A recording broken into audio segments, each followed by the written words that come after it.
The civilian-led policing after show. There you go.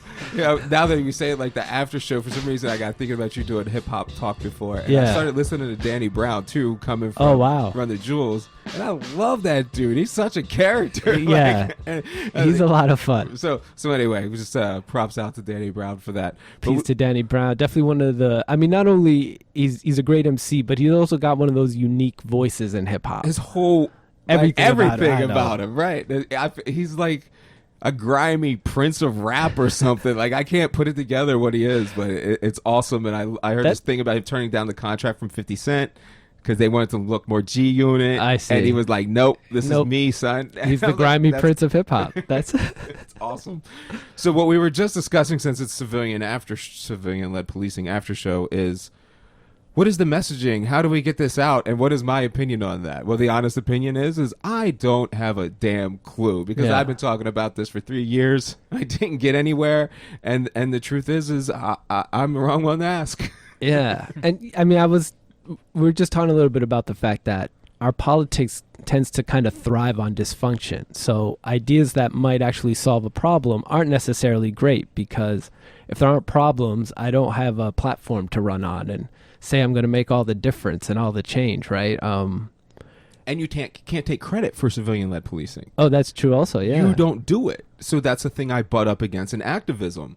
I mean, look, we have Campaign Zero, which is a good idea. A lot of it is. It's not scientific. Sure. There's a lot of things in here that people have great ideas about when it comes to police reform, but they're not going to work because they're taking an emotional approach and they're not taking a scientific approach on how you do this. So you can't get people to work together, not because of it working, but because it's not their idea and their solution to the problem. So you can't get them on the same damn team.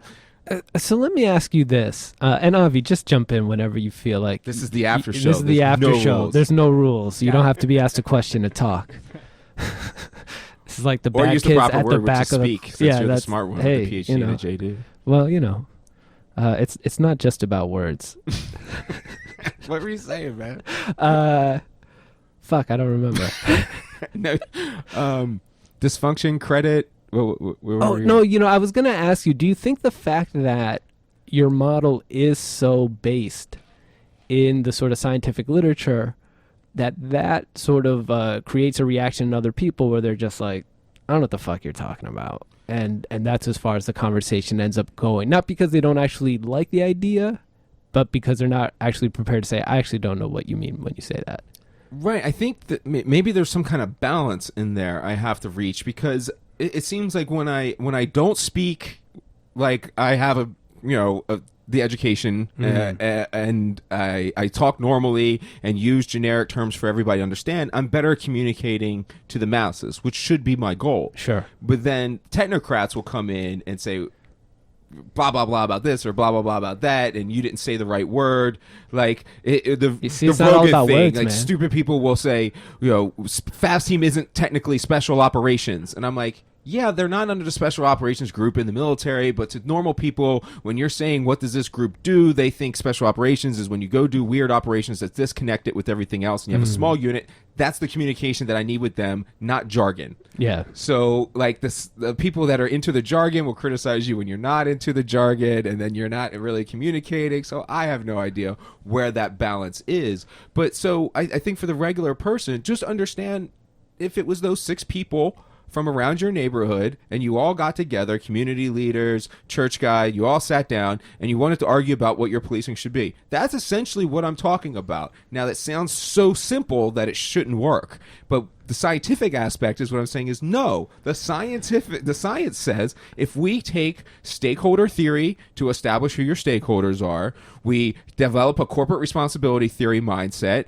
we use a Delphi interviewing technique to get a consensus built among those stakeholders, then we will arrive at a position of a system that can operate in a globalized economy, which we know globalization theory, and we understand how we have to operate in chaos theory, and we have to measure things. I'm a constructionist, So it's about the way we get there, not the outcome. So you have to worry about that you're traveling on the best street, not the street that leads you to a path that you think, because the reality is by the time you get there, the end result is gone and they're at a new place. So all of these things, those individual theories, they're all backed in the scientific literature. Put them together, and what I'm telling you is this simple conversation idea will work. I mean, Avi, what was it that you heard when you heard this idea described that made you think this is going to work?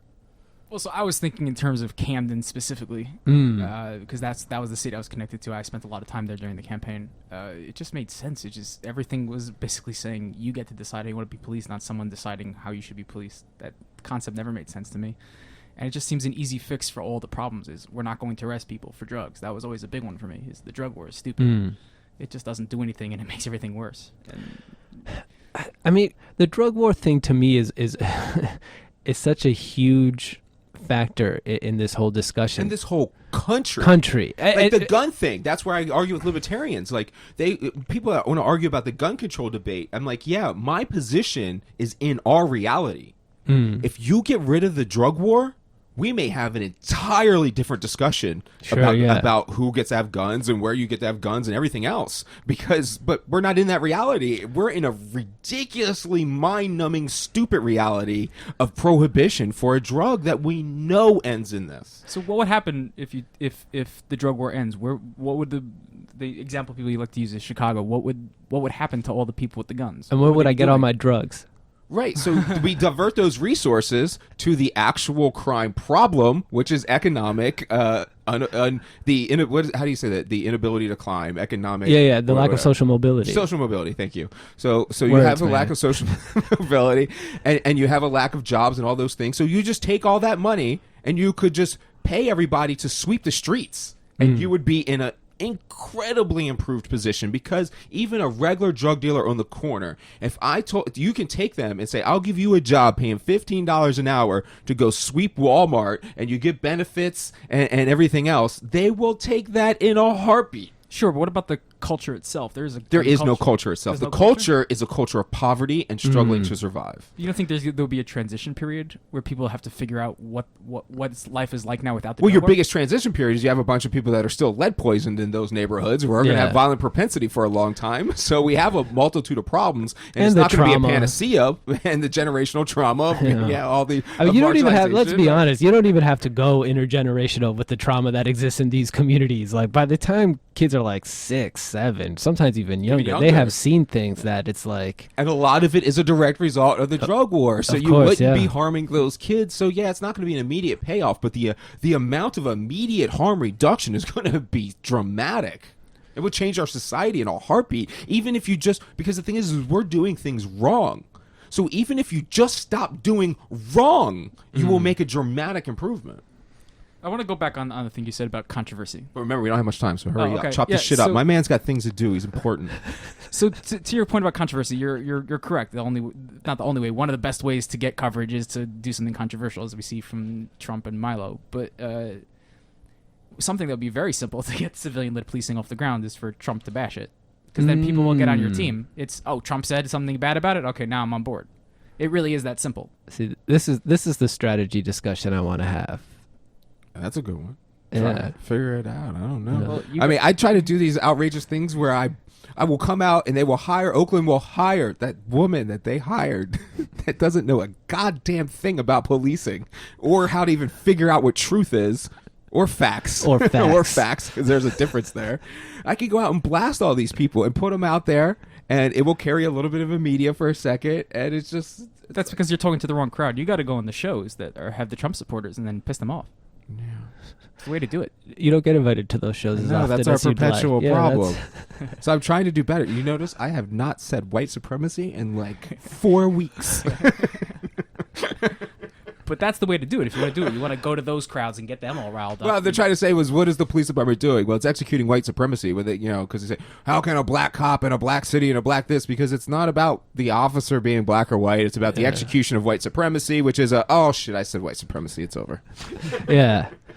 Look, I mean, we don't have a strong grasp of what norms are and how they develop, and So it almost becomes impossible to talk about something like white supremacy without it being something that immediately puts you on one side of the line or not, right? You're either white or you're not, and you're either fighting white supremacy, and it gets really ridiculous really fast, and it goes nowhere. Well, I mean, I'm fighting white supremacy because it's dangerous. Yeah. For all of us. It's dangerous for us as a species, right? Right. Like, we're wasting human beings that we need to overcome any number of pretty serious issues, some of which, any number of us won't even acknowledge exist. But, the simple fact is that just the species of human beings has some challenges that it is going to have to deal with very soon. And we're wasting human resources. Cancer could have been solved by a slave that was in South Carolina that you tortured his entire family for, or her, and she could have been the one that did have the answer for cancer to help cure the world. And now your daughter is going to die of cancer because we continue to allow a system that oppresses people and extracts resources from them. It doesn't allow them to prosper to their potential. When America is supposed to be what? Prospering to your potential. Yeah. Well, shouldn't you transition then to economic supremacy?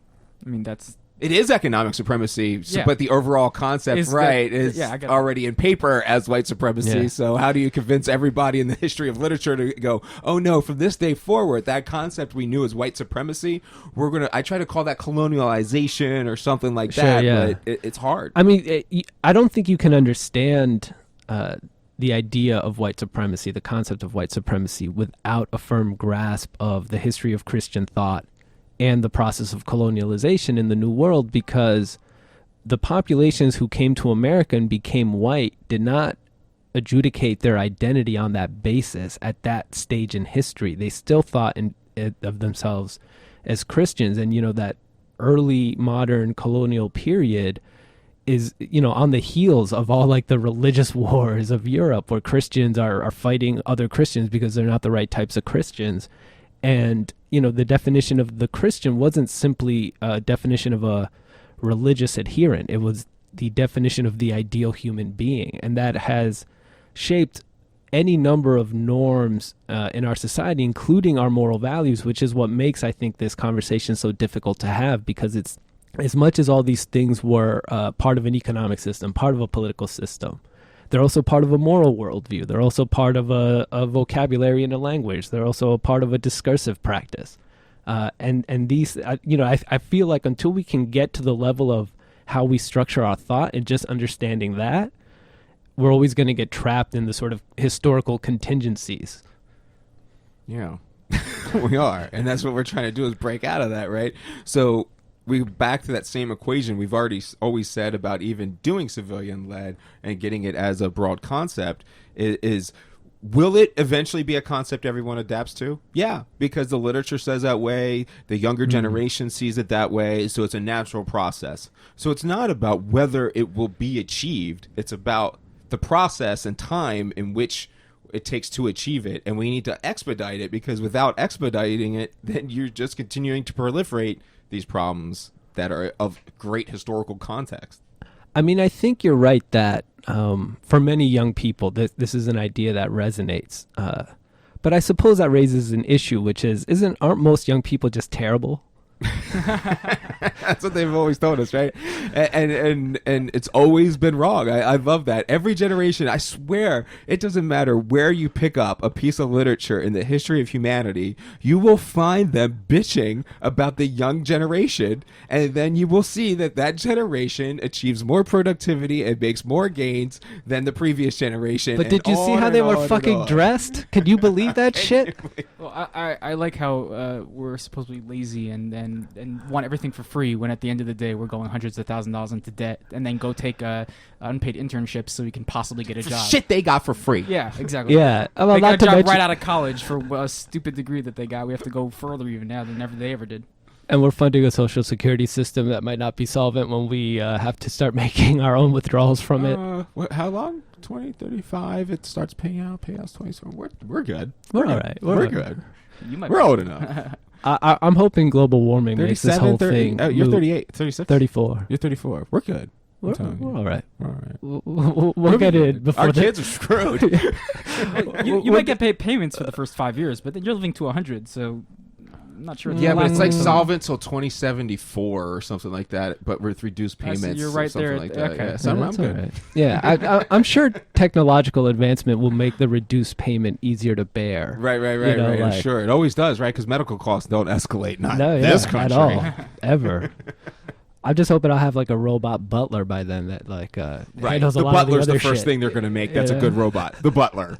Hey, they've got a Roomba. It's probably the best robot that exists right now. Well, we all know the first human robot will not be performing sweep jobs. They might be sweeping out caves in a foreign war zone. Maybe, but I there's one thing we know: when the military created that great thing called the internet, they thought, man, we're going to really share information. No, that's right. And that was 80% porn. Actually, you know, when they make robots, they're going to be 80% for sex, nothing else. I think that'll be true when we make robots. I don't know who the they is making the robots, so. I'm betting Japan will be farther along on that type of robot. And they're farther along in a cultural weirdness when it comes to sexuality. Including sexuality with robots. Yes. Yeah, They're more open. Let's put it that way. We're a strange animal. We are. And that's what I don't understand. Whenever something crazy happens and people try to analyze it, it's like, man, we're apes. Yeah, that's the thing. It's like trying to like go to your nursery school and be like watching the playground and trying to like divine the rationality that informs all the chaos, right? It's like, guys, they're just fucking running around. That's all they're capable of. It's not. It's just ape babies. You know, stop looking for a string theory that like connects all these fucking random games that they're playing where the rules randomly change. That's why we have to operate in chaos theory, which we mentioned for civilian lead as part of the basis, because that's the reality. Sometimes when you are dealing with human beings, rules at best are like suggestions. You know, and you're just not going to regulate this insanity. I mean, this is one of the things that always makes the question of police reform a challenge for me, because you're right that they're just kind of suggestions, right? And so there's inevitably going to be those people who are just assholes. They don't want to like play by the rules. That's why I didn't have more kids. I'm like, look, this kid is good. We're playing with fire. Fire, yeah. You're going to get an asshole. So from this point on, you're only taking risk. But in light of the fact that there will always be assholes, how effectively do you think the civilian model will preserve at least some space for the inevitable need for some guy to bust the asshole's head? I mean, yeah, I think it's clearly there. It's just that most likely what we'll end up with is a city like Chicago can have a huge SWAT team that only is for SWAT. Look, doors need to be kicked in. Some people need their asses beat to be apprehended, and these things need to happen. And when you're dealing with assholes, but you have to let people like that only deal with assholes. So yeah, you need that watcher on the wall, so to say. But make sure it's a clearly defined asshole that you have to go after, and that's fine. But a city like Chicago will end up having that team. But that's all any of the surrounding jurisdictions need, is to use that one team. You don't really need that many people to do that kind of action. No, I think that's. I mean, I can only, you know, if we resolve the sort of socioeconomic aspects of, you know, what I think are ultimately the drivers of our, you know, our crime in this country, it would be interesting to see like what exactly does the crime rate end up being. You know, I would have to think it's actually pretty rare that we have countries that, you know, that are, I mean, take Japan, where yes, it's homogenous, but they have the environment of a police department that only interacts when it's absolutely necessary. I mean, they're not running around trying to lock people up. I lived in Japan for 8 months. I walked around the streets of Tokyo daily. I never saw a Japanese police officer mess with anyone ever. So, in fairness, you did a lot of crime in those 8 months. Right. And there was no crime at all in that place. The only person that, I mean, like, I would be the one breaking cultural. Yeah, like, the only crime was like my stepping on some cultural norm that I was spit ignorant on the sidewalk, right, or something along those lines.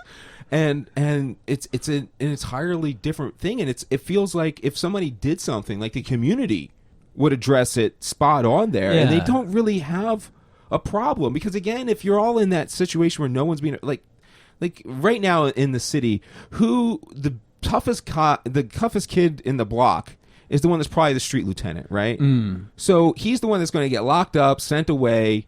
And even if you do need like a community enforcer to do this kind of tough stuff before police get around, well, that was the guy that would have done it. So now you took him away. Maybe if we have those traditional fathers or male roles back in places, no matter where, you'll have some level of improvement off of that, where I don't find that to be a logical like blame. Like, it's not on them to deal with that, but I think it would be a natural result. Well, couldn't you just look at cities that don't have a drug war, even though there are plenty of drugs going on in, let's call it what it is, white cities. There's drugs, plenty of drugs, but there is no drug war. There's no crime involved with it. Well, yeah. So let's take that for a quick instance. If you live in rural America, you have as many drugs moving through your neighborhood, as many people using drugs, and and drug dealers that are probably much bigger, because those are the guys that are also taking it down and fueling the cities. No, that's right. So yes, though that 22-year-old who drives a Honda Civic and has a backpack full of drugs that he's distributing around the county, but nobody's pulling him over and messing with him. Yeah, you're right. Nothing's happening. So can't you say that once you end the drug war, just that specific instance alone will take away most of the crime? I would think 80%. I mean, you look in New York, you pull over any random person on a bike with a backpack, he probably has drugs in it. Yeah, and I mean, I think if you look at the history of the United States, at least like the 20th century forward, our biggest public safety issues have inevitably revolved around the drug war. I mean, we had what should have, I think, been a test case or a lesson learned with Prohibition in the 20s. We saw what happened. You make alcohol illegal and drinking doesn't stop. People just start shooting at each other a lot more. But we've decided that approach is acceptable, in no small part because this is a country made up of groups that generally imbibed alcohol. But these other drugs don't have the same sort of cultural cachet. And so, but let me ask something kind of related, which is, how much do you think the nature of American individualism impacts our inability to have the sort of culture that Japan does, where the community is able to police itself and its mores and its values in a very different way than is possible here? You know, America's the land of like, you can't tell me what to do.